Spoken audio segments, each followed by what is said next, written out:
ओम शांति। 30 अप्रैल 2020 की मुरली है। आज बाबा ने कहा, मेन टॉपिक है, पहला है, बाबा हमें शांति धाम सुख धाम का मालिक बनाते हैं। ब्रह्मा बाबा ने 12 गुरु किए, फिर भी तमो प्रधान ही बना, फायदा कुछ नहीं हुआ। अब बाप मिला है तो सबको छोड़ दिया। तीसरा है, बाबा ने कहा, तुम अपने को आत्मा समझ देह से पाठ बजाओ, आत्म अभिमानी बनना है। बाबा कहते हैं, तुम जितना आत्म अभिमानी बनेंगे उतना तंदुरुस्त और निरोगी बनते जाएंगे। इस योग बल से ही तुम 21 जन्म निरोगी बनेंगे। जितना बनेंगे उतना पद भी ऊंच मिलेगा और सजाओं से भी बचेंगे। कदम कदम श्रीमत पर चले तो कदम में पदम है। ओम शांति। अब मुरली रिवाइज करते हैं। आज बाबा ने कहा मुरली में, मीठे बच्चे, बाप की श्रीमत तुम्हें सदा सुखी बनाने वाली है, इसलिए देहधारियों की मत छोड़ एक बाप की श्रीमत पर चलो। प्रश्न है, किन बच्चों की बुद्धि का भटकना अभी तक बंद नहीं हुआ है? उत्तर, जिन्हें ऊंचते ऊंच बाप की मत में व ईश्वरीय मत में भरोसा नहीं, उनका भटकना अभी तक बंद नहीं हुआ है। बाप में पूरा निश्चय न होने के कारण दोनों तरफ पांव रखते हैं। भक्ति, गंगा स्नान आदि भी करेंगे और बाप की मत पर भी चलेंगे। ऐसे बच्चों का क्या हाल होगा? श्रीमत पर पूरा नहीं चलते, इसलिए धक्का खाते हैं। गीत, इस पाप की दुनिया से कहीं और ले चलो। ओम शांति। बच्चों ने ये भक्तों का गीत सुना। अभी तुम ऐसे नहीं कहते हो। तुम जानते हो हमको ऊंचते ऊंच बाप मिला है, वो एक ही है ऊंचते ऊंच। बाकी जो भी इस समय के मनुष्य मात्र हैं, सब नीच के नीच हैं। ऊंचते ऊंच मनुष्य भी भारत में देवी देवता ही थे। उन्हों की महिमा है सर्वगुण संपन्न, 16 कला संपूर्ण, संपूर्ण निर्विकारी। अब मनुष्य को ये पता ही नहीं है कि देवताओं को इतना ऊंच किसने बनाया। अभी तो बिल्कुल ही पतित हो पड़े हैं। बाप है ऊंचते ऊंच। साधु संत आदि सब उनकी साधना करते हैं। ऐसे साधुओं पिछाड़ी मनुष्य आधा कल्प भटके हैं। अभी तुम जानते हो बाप आया हुआ है। हम बाप के पास जाते हैं, वह हमको श्रीमत देकर श्रेष्ठ से श्रेष्ठ सदा सुखी बनाते हैं। रावण की मत पर तुम कितने तुच्छ बुद्धि बने हो। अब तुम और किसी की मत पर न चलो। मुझ पतित पावन बाप को बुलाया है, फिर डुबोने वाले पिछाड़ी क्यों पड़ते हो? एक की मत को छोड़ अनेकों के पास धक्का खाने क्यों जाते हो? कई बच्चे ज्ञान भी सुनते रहेंगे, फिर जाकर गंगा स्नान भी करेंगे, गुरुओं के पास भी जाएंगे।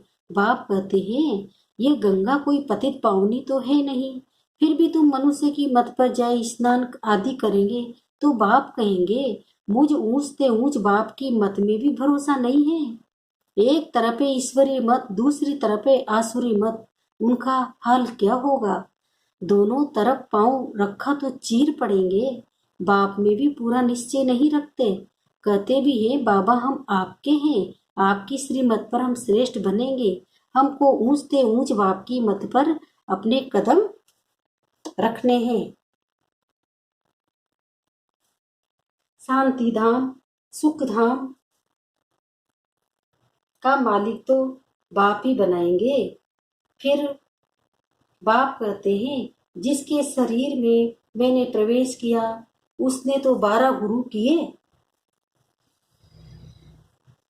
फिर भी तमो प्रधान ही बना, फायदा कुछ नहीं हुआ।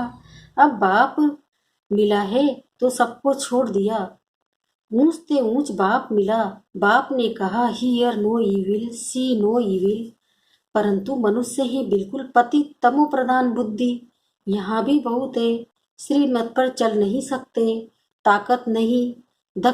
माया धक्का खिलाती रहती है, क्योंकि रावण है दुश्मन, राम है मित्र।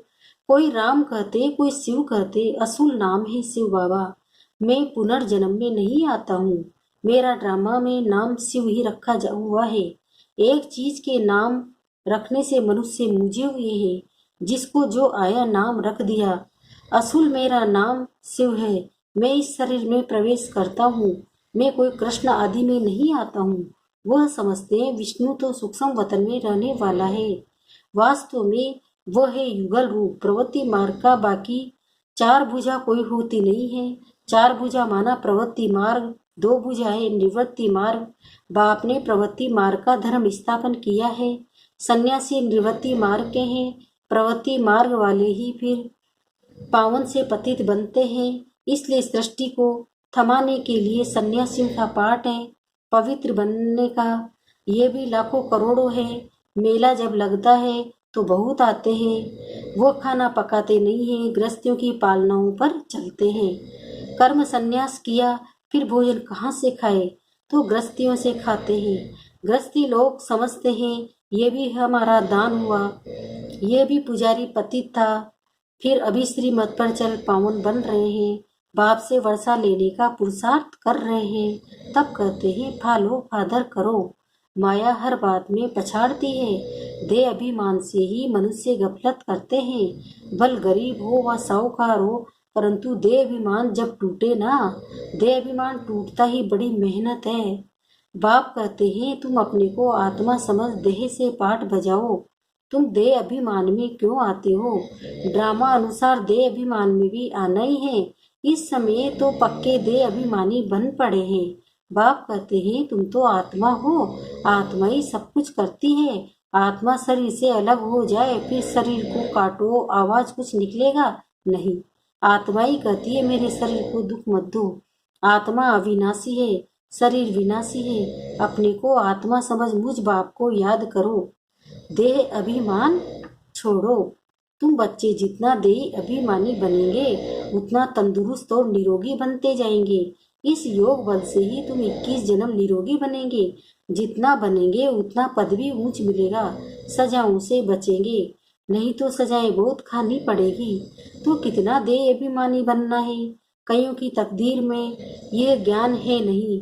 तब तक तुम्हारे में कुछ न कुछ अर्थात ब्रह्मा मुख मनसावली न बने तो ब्राह्मण बनने बिगर देवता कैसे बनेंगे? भल आते बहुत है, बाबा बाबा लिखते अथवा कहते भी है, परंतु कहते सिर्फ कहने मात्र। एक दो चिट्ठी लिखी फिर गुम, वो भी सतयुग में आएंगे, परंतु प्रजा में। प्रजा तो बहुत बनती है ना। आगे चल जब बहुत दुख होगा तो बहुत भागेंगे। आवाज होगा भगवान आया है। तुम्हारे में भी बहुत सेंटर्स खुल जाएंगे। तुम बच्चों की कमी है। देही अभिमानी बनते नहीं हैं। अर्जुन बहुत दे अभिमान है। अंत में कुछ भी दे अभिमान होगा तो पद भी कम हो जाएगा। फिर जाकर दास दासियां बनेंगे। दास दासियां भी नंबरवार ढेर होती है।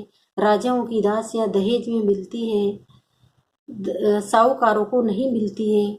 बच्चों ने देखा है राधे इतनी दासियां दहेज में जाती है। आगे चल तुमको बहुत साक्षात्कार होंगे। फल की दासी बनने से तो साहूकार प्रजा बनना अच्छा है।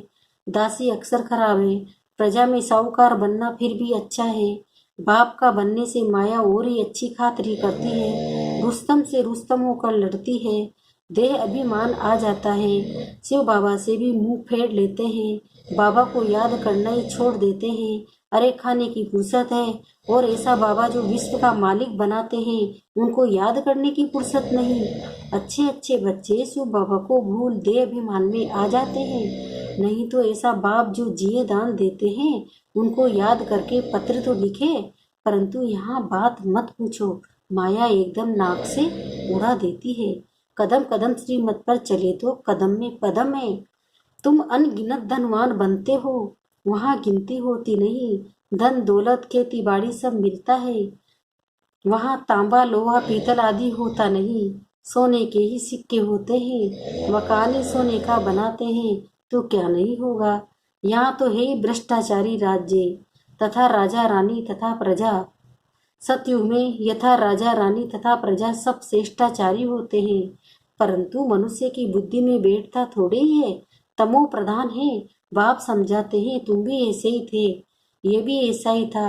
अब मैं आकर देवता बनाता हूँ तो भी बनते नहीं। आपस में लड़ते झगड़ते रहते हैं। मैं बहुत अच्छा हूँ, ऐसा हूँ, ये कोई समझते थोड़ी है कि हम दोजख में पड़े हैं, हम रो रो नरक में पड़े हैं। ये भी तुम बच्चे जानते हो। नंबरवार पुरुषार्थ अनुसार मनुष्य बिल्कुल नरक में पड़े हैं, रात दिन चिंताओं में पड़े रहते हैं। ज्ञान मार्ग में जो आप समान बनाने की सेवा नहीं कर सकते हैं, तेरे मेरे की चिंताओं में रहते हैं, वो बीमार रोगी है। बाप के सिवाय और किसी को याद किया तो व्यभिचारी याद हुई ना। बाप कहते हैं और कोई की मत सुनो, मेरे से ही सुनो, मुझे याद करो। देवताओं को याद करे तो भी बेहतर है, मनुष्य को याद करने से कोई फायदा नहीं। यहाँ तो बाप कहते हैं तुम सिर भी क्यों झुकाते हो। तुम इस बाबा के पास भी जब आते हो तो शिव बाबा को याद करके जाओ। शिव बाबा को याद नहीं करते हो तो गोया पाप करते हो। बाबा कहते हैं पहले तो पवित्र बनने की प्रतिज्ञा करो, शिव बाबा को याद करो। बहुत परहेज है, बहुत मुश्किल कोई समझते हैं, इतनी बुद्धि नहीं है। बाप से कैसे चलना है, इसमें तो बड़ी मेहनत चाहिए। माला का दाना बनना कोई मासी का घर थोड़ी है। मुख्य है बाप को याद करना। तुम बाप को याद नहीं कर सकते हो। बाप की सर्विस, बाप की याद कितनी चाहिए। बाबा रोज कहते हैं पोता मेल निकालो।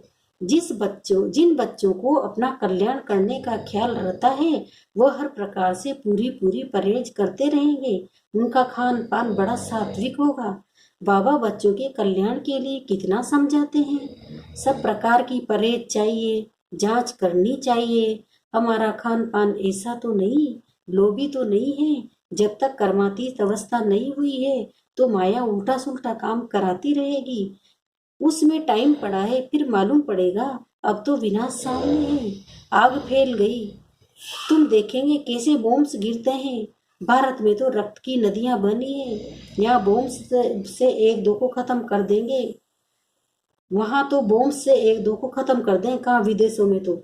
और नेचुरल क्लेमिटीज होगी। मुसीबत सबसे ज्यादा जास्ती भारत पर है।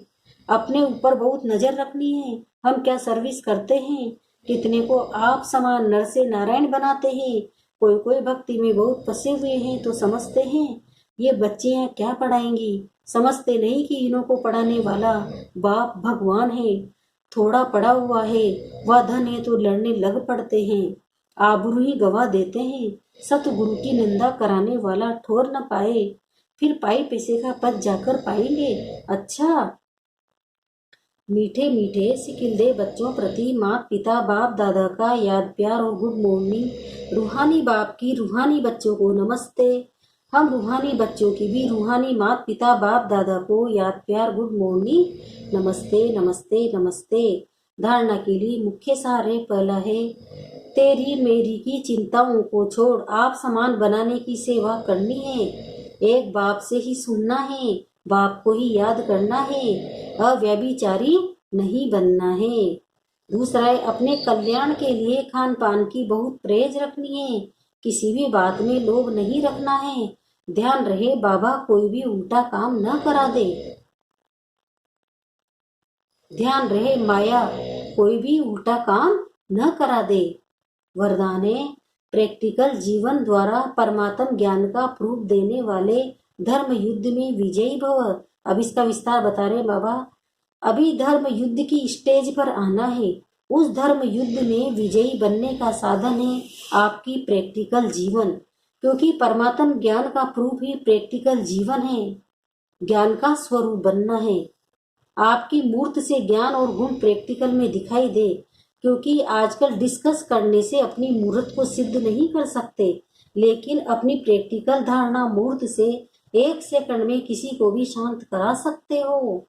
स्लोगन है आत्मा को उज्जवल बनाने के लिए परमात्मा स्मृति से मन की उलझनों को समाप्त करो। ओम शांति।